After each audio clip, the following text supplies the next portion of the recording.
नमस्कार दोस्तों, आपका स्वागत है आपकी अपनी यूट्यूब चैनल बीपीएम नॉलेज में। आज हम लोग एसएससी के टॉप 50 क्वेश्चन करने वाले हैं, जो कि सभी एग्जामों के लिए बहुत ही महत्वपूर्ण रहने वाला है। अगर इनमें से किसी भी प्रश्नों का आंसर अगर आपको पता है तो आप कमेंट बॉक्स में दे सकते हैं। तो चलिए आज का वीडियो शुरू करते हैं। आज का पहला क्वेश्चन है, औरंगजेब द्वारा किन दो सर्वोच्च पदधारक सामंतों को मिर्जा राजा का खिताब दिया गया था? औरंगजेब द्वारा किन दो सर्वोच्च पदधारक सामंतों को मिर्जा राजा का खिताब दिया गया था? तो ये दिया गया था जय सिंह और जसवंत सिंह को। इसका राइट आंसर ऑप्शन सी हो जाएगा। जय सिंह और जसवंत सिंह को जो है औरंगजेब द्वारा दो सर्वोच्च पदधारक थे, जिसे कि मिर्जा राजा का खिताब दिया गया था। चलिए अगला क्वेश्चन देख लेते हैं। अगला क्वेश्चन है, राज्यसभा के कितने सदस्य हर दूसरे साल सेवानिवृत्त हो जाते हैं? राज्यसभा के कितने सदस्य हर दूसरे साल सेवानिवृत्त हो जाते हैं? तो ये 1/3 सदस्य। इसका राइट आंसर ऑप्शन सी हो जाएगा। 1/3 सदस्य जो है राज्यसभा के हर दूसरे साल जो है सेवानिवृत्त हो जाते हैं। चलिए अगला क्वेश्चन देख लेते हैं। अगला क्वेश्चन है, दिल्ली के किस सुल्तान ने सबसे पहले दक्षिण भारत के लिए सैन्य अभियान शुरू किया था? दिल्ली के किस सुल्तान ने सबसे पहले दक्षिण भारत के लिए सैन्य अभियान शुरू किया था? तो ये किया था अलाउद्दीन खिलजी ने। इसका राइट आंसर ऑप्शन सी हो जाएगा। अलाउद्दीन खिलजी ने जो है सबसे पहले दक्षिण भारत के लिए सैन्य अभियान शुरू किया गया था। चलिए अगला क्वेश्चन देख लेते हैं।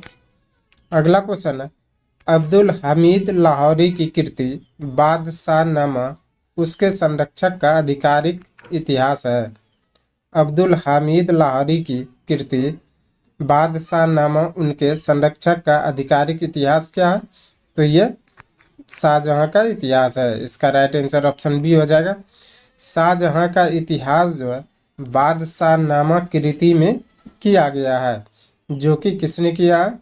तो ये अब्दुल हामिद लाहौरी ने। तो इसको भी याद रखिएगा। चलिए अगला क्वेश्चन देख लेते हैं। अगला क्वेश्चन है, पुर्तगालियों द्वारा गोवा पर कब्जा कब किया गया था? पुर्तगालियों द्वारा गोवा पर कब्जा कब किया गया था? तो ये किया गया था 1510 ईस्वी में। इसका राइट आंसर ऑप्शन डी हो जाएगा। 1510 ईस्वी में जो है पुर्तगालियों द्वारा गोवा पर कब्जा किया गया था। चलिए अगला क्वेश्चन देख लेते हैं। अगला क्वेश्चन है, तिरुवरूर और अजंता के मंदिरों की दीवारों पर किस प्रकार की चित्रकारी मौजूद है? तिरुवरूर और अजंता के मंदिरों की दीवारों पर किस प्रकार की चित्रकारी मौजूद है? तो यह भित्ति चित्रकारी। इसका राइट आंसर ऑप्शन डी हो जाएगा। भित्ति चित्रकारी जो है तिरुवरूर और अजंता के मंदिरों के दीवारों पर जो है किया गया है। चलिए अगला क्वेश्चन देख लेते हैं। अगला क्वेश्चन है, लाला लाजपत राय की मृत्यु ब्रिटिश सरकार के किस निर्णय का विरोध करते हुए हुई थी? लाला लाजपत राय की मृत्यु ब्रिटिश सरकार के किस निर्णय का विरोध करते हुए हुई थी? तो ये हुई थी साइमन कमीशन का। तो इसका राइट आंसर ऑप्शन ए हो जाएगा। साइमन कमीशन का जो है विरोध लाला लाजपत राय ने जो है ब्रिटिश सरकार के खिलाफ जो है किया था। चलिए अगला क्वेश्चन देख लेते हैं। अगला क्वेश्चन है, प्लासी की युद्ध में ब्रिटिश ईस्ट इंडिया कंपनी के सैन्य दल का नेतृत्व किसने किया था? प्लासी के युद्ध में ब्रिटिश ईस्ट इंडिया कंपनी के सैन्य दल का नेतृत्व किसने किया था? तो ये किया था रॉबर्ट क्लाइव ने। इसका राइट आंसर ऑप्शन बी हो जाएगा। रॉबर्ट क्लाइव ने जो है प्लासी के युद्ध में ब्रिटिश ईस्ट इंडिया कंपनी के सैन्य दल का नेतृत्व किया था। चलिए अगला क्वेश्चन देख लेते हैं। अगला क्वेश्चन है, the God of small things उपन्यास किसने लिखा है? The God of small things उपन्यास किसने लिखा है? तो यह लिखा है अरुंधति राय ने। इसका राइट आंसर ऑप्शन बी हो जाएगा। अरुंधति राय ने the God of small things जो है उपन्यास लिखा है। चलिए अगला क्वेश्चन देख लेते हैं।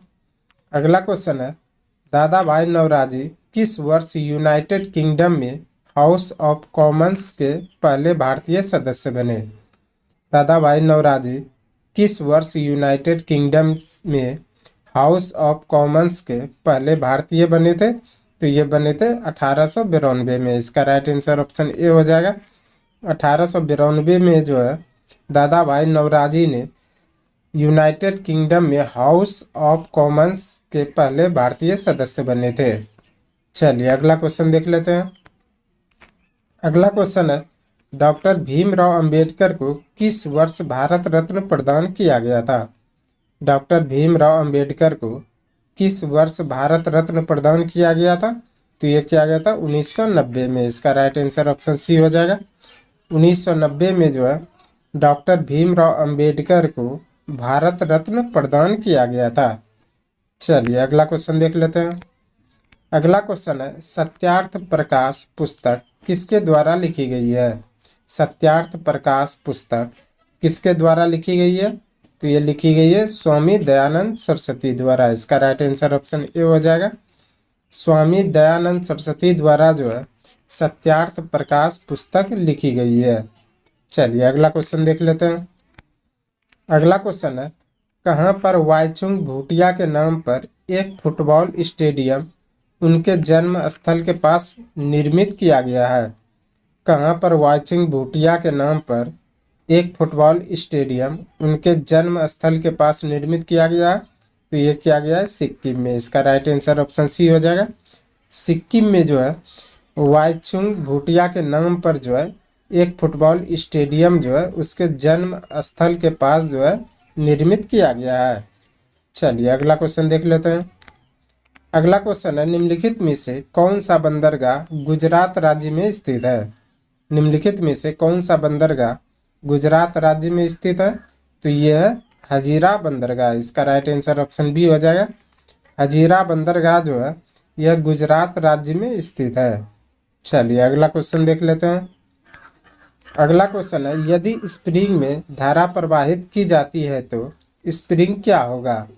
यदि स्प्रिंग में धारा प्रवाहित की जाती है तो स्प्रिंग क्या होगा? तो यह अपरिवर्तित रहेगी। इसका राइट आंसर ऑप्शन बी हो जाएगा। यदि स्प्रिंग में धारा प्रवाहित की जाती है तो स्प्रिंग अपरिवर्तित रहेगी। चलिए अगला क्वेश्चन देख लेते हैं। अगला क्वेश्चन है, कौन सा आर्किमिडीज के सिद्धांत पर आधारित नहीं है? कौन सा आर्किमिडीज के सिद्धांत पर आधारित नहीं है? तो ये हवाई जहाज के पंखे की डिजाइनिंग। इसका राइट आंसर ऑप्शन बी हो जाएगा। हवाई जहाज के पंखे की डिजाइनिंग जो है यह आर्किमिडीज के सिद्धांत पर आधारित नहीं है। चलिए अगला क्वेश्चन देख लेते हैं। अगला क्वेश्चन है, मानव आँखों में निकट दृष्टि दोष को क्या कहा जाता है? मानव आँखों में निकट दृष्टि दोष को क्या कहा जाता है? तो ये कहा जाता है मायोपिया। इसका राइट आंसर ऑप्शन ए हो जाएगा। मायोपिया जो है मानव आँखों में निकट दृष्टि दोष को जो है कहा जाता है। चलिए अगला क्वेश्चन देख लेते हैं। अगला क्वेश्चन है, कौन सा प्रकाश के अपवर्तन का उदाहरण नहीं है? कौन सा प्रकाश के अपवर्तन का उदाहरण नहीं है? तो ये अस्त होते हुए सूर्य का रंग लाल होना। तो इसका राइट आंसर ऑप्शन डी हो जाएगा।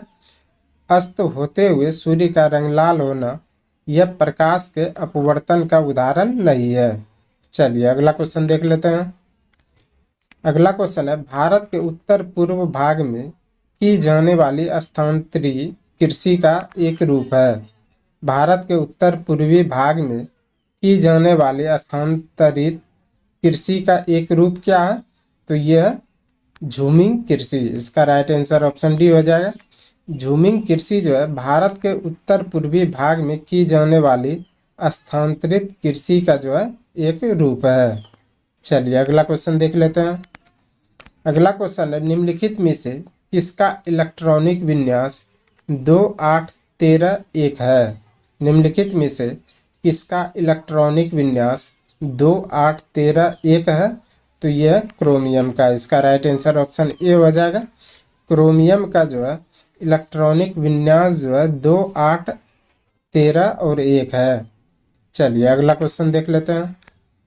अगला क्वेश्चन है, धूपगढ़ की पहाड़ियाँ किस राज्य में स्थित है? धूपगढ़ की पहाड़ियाँ किस राज्य में स्थित है?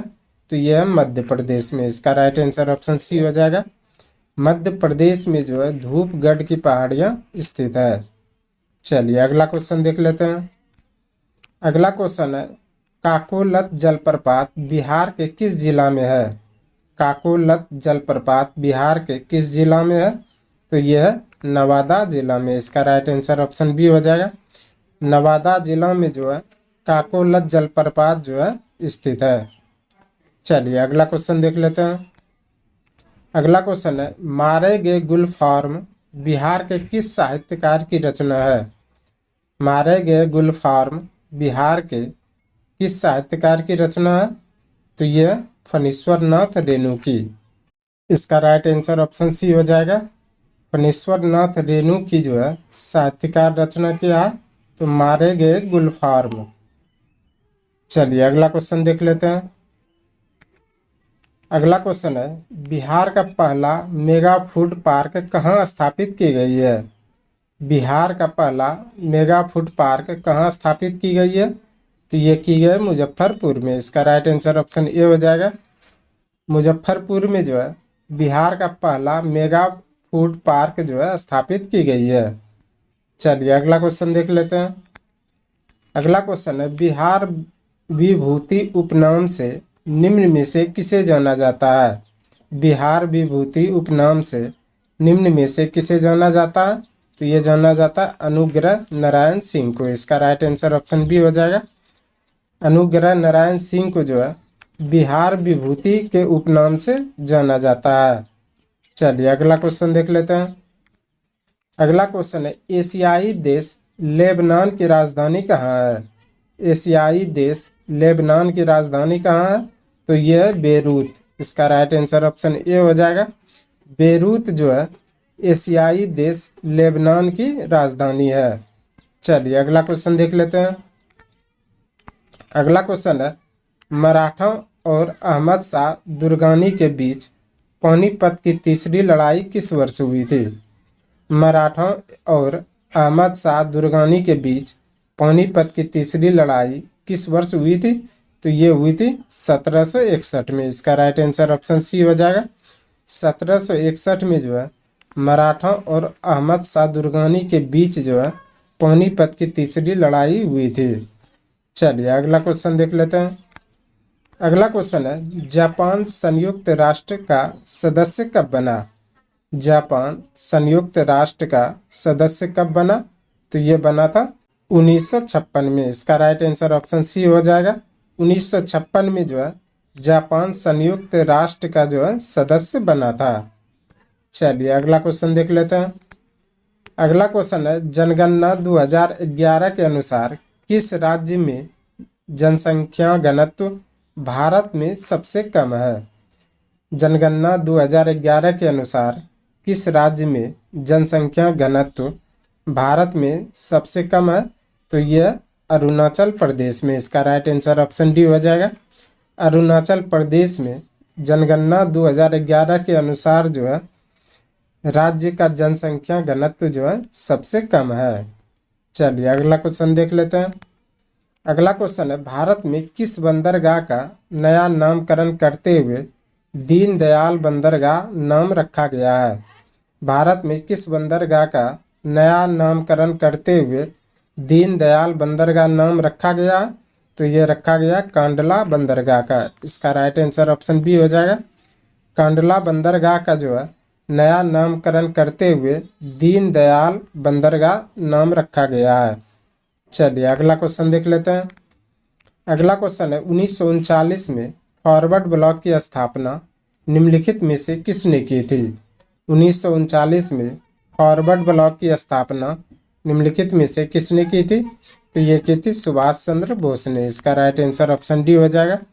सुभाष चंद्र बोस ने 1939 में फॉरवर्ड ब्लॉक की स्थापना की गई थी। चलिए अगला क्वेश्चन देख लेते थे। अगला क्वेश्चन है कौन सा अनुच्छेद संपत्ति के अधिकार से संबंधित है? कौन सा अनुच्छेद संपत्ति के अधिकार से संबंधित है? तो यह अनुच्छेद 300 ए। इसका राइट आंसर ऑप्शन सी हो जाएगा। अनुच्छेद 300 ए जो है यह संपत्ति के अधिकार से संबंधित है। चलिए अगला क्वेश्चन देख लेते हैं। अगला क्वेश्चन है, कौन सा देश ओपेक का सदस्य नहीं है? कौन सा देश ओपेक का सदस्य नहीं है? तो ये केनिया। इसका राइट आंसर ऑप्शन ए हो जाएगा। केनिया जो है यह ओपेक का सदस्य नहीं है। चलिए अगला क्वेश्चन देख लेते हैं। अगला क्वेश्चन है, कौन से कर केंद्र सरकार द्वारा संग्रहित नहीं किए जाते हैं? कौन से कर केंद्र सरकार द्वारा संग्रहित नहीं किए जाते हैं? तो ये वृत्ति और स्टाम्प शुल्क। इसका राइट आंसर ऑप्शन डी हो जाएगा। वृत्ति कर और स्टाम्प शुल्क जो है यह केंद्र सरकार द्वारा संग्रहित नहीं किए जाते हैं। चलिए अगला क्वेश्चन देख लेते हैं। अगला क्वेश्चन है, कौन सा पर्वत शिखर पूर्वी घाट में स्थित है?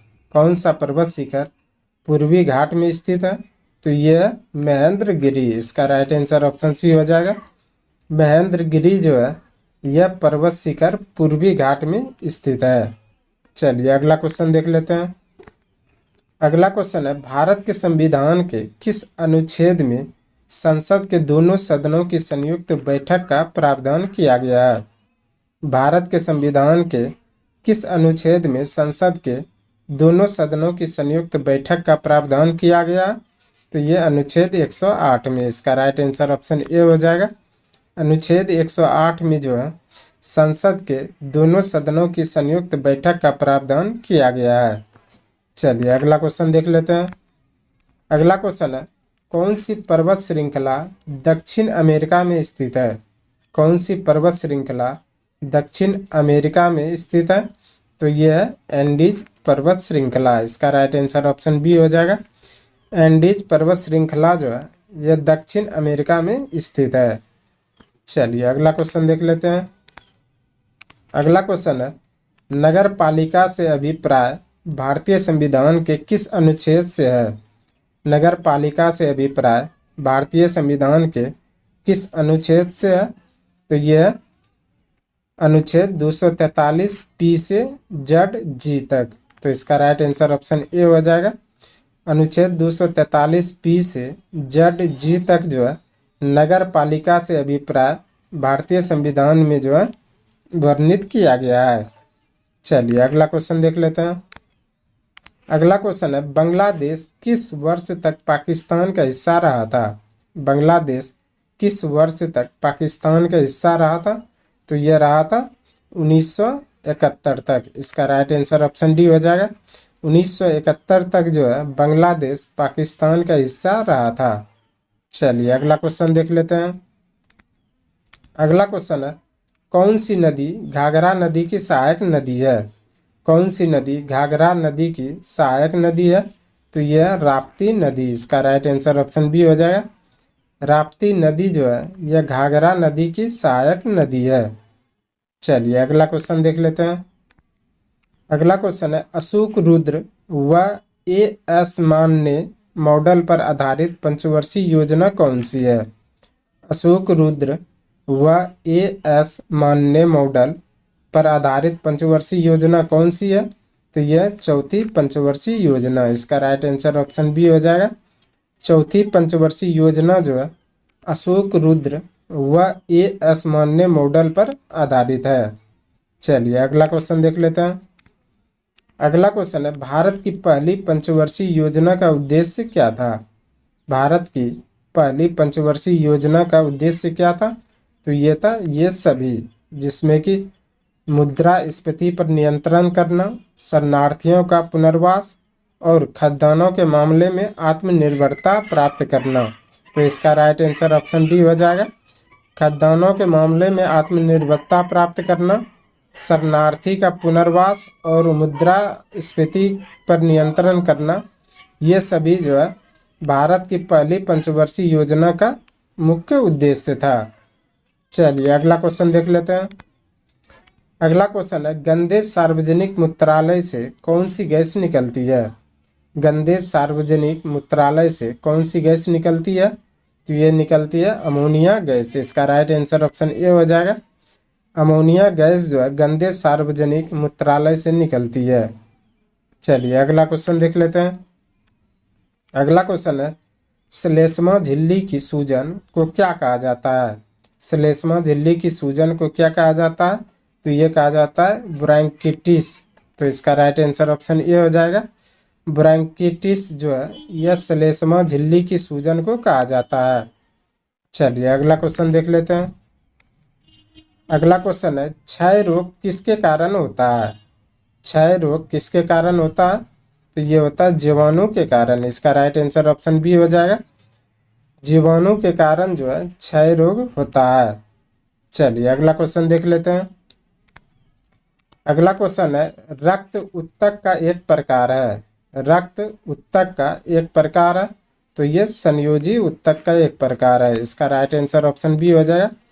रक्त जो है संयोजी ऊतक का एक प्रकार है। चलिए अगला क्वेश्चन देख लेते हैं।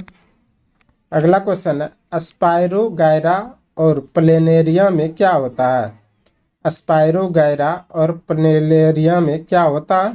तो ये होता है पुनर्जनन। इसका राइट आंसर ऑप्शन डी हो जाएगा। स्पाइरोगायरा और प्लेनेरिया में जो है पुनर्जनन होता है।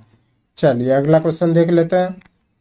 अगला क्वेश्चन है, अस्थि के आधार द्रव्य ओसीन में कितने प्रतिशत अकार्बनिक पदार्थ होते हैं? अस्थि के आधार द्रव्य ओसीन में कितने प्रतिशत अकार्बनिक पदार्थ होते हैं? तो ये होते हैं 62%। इसका राइट आंसर ऑप्शन सी हो जाएगा। 62% जो है अस्थि के आधार द्रव्य ओसीन में जो है अकार्बनिक पदार्थ होते हैं। चलिए अगला क्वेश्चन देख लेते हैं। अगला क्वेश्चन है, पहले तापयनिक बल्ब का आविष्कार किसने किया था? पहले तापयनिक बल्ब का आविष्कार किसने किया था? तो ये किया था थॉमस एडिसन ने। इसका राइट आंसर ऑप्शन ए हो जाएगा। थॉमस एडिसन ने जो है पहले तापयनिक बल्ब का आविष्कार किया था। चलिए अगला क्वेश्चन देख लेते हैं। आज का अंतिम क्वेश्चन है, दांतों के अध्ययन से संबंधित विज्ञान है। दांतों के अध्ययन से संबंधित विज्ञान कौन सी है? तो ये है ओडोंटोलॉजी। इसका राइट आंसर ऑप्शन ए हो जाएगा। ओडोंटोलॉजी जो है यह दांतों के अध्ययन से संबंधित विज्ञान है। आज के लिए बस इतना ही। हमें उम्मीद है कि ये वीडियो आपको पसंद आया होगा। अगर पसंद आया तो प्लीज़ लाइक कमेंट शेयर और चैनल को सब्सक्राइब ज़रूर करें। धन्यवाद।